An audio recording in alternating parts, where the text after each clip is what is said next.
unboxing my parcel. So, ayan, dumating pala ang aking order.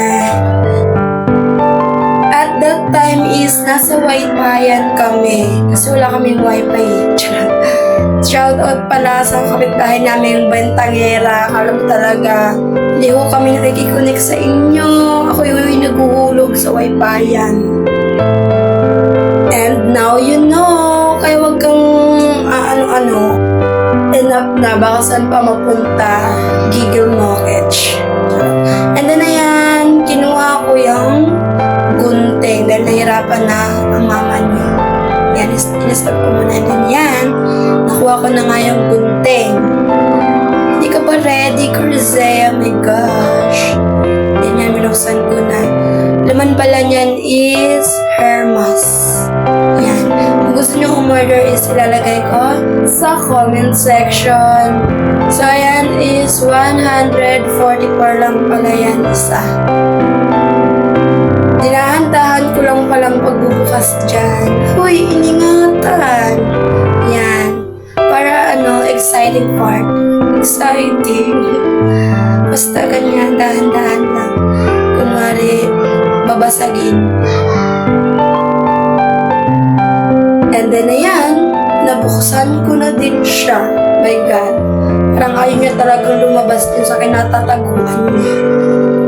Ayan. Bakit ba tinawag na unboxing? Ito ay naka-plastic. So, ay nakikita niyo na yung karton. So, boxing na. Ayan. O, diba? Galit niyo yung mama niyo.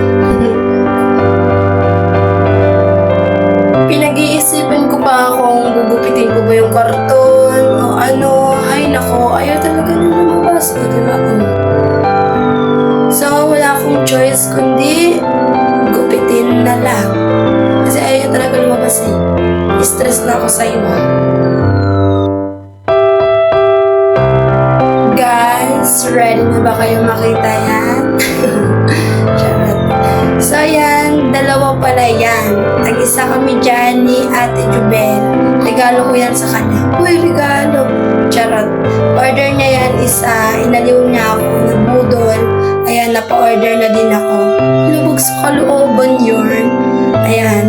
Nakita niya naman, di ba? Hermes. Na-try ko na yan kasi yung kapatid ni Vocal is gumagamit ng ganyan. Rebonded kasi yung hair niya. Kailangan na ang conditioner. 100% recommended. Satisfied buyer here. Charot. Nag-promote yun. Ayan, bubuksan ko siya. Pero alam ko na yung amoy niya is super bango niya. Tapos pag nilagay mo sa hair mat, binabad mo, super dulas. And kapag natuyo, super silky.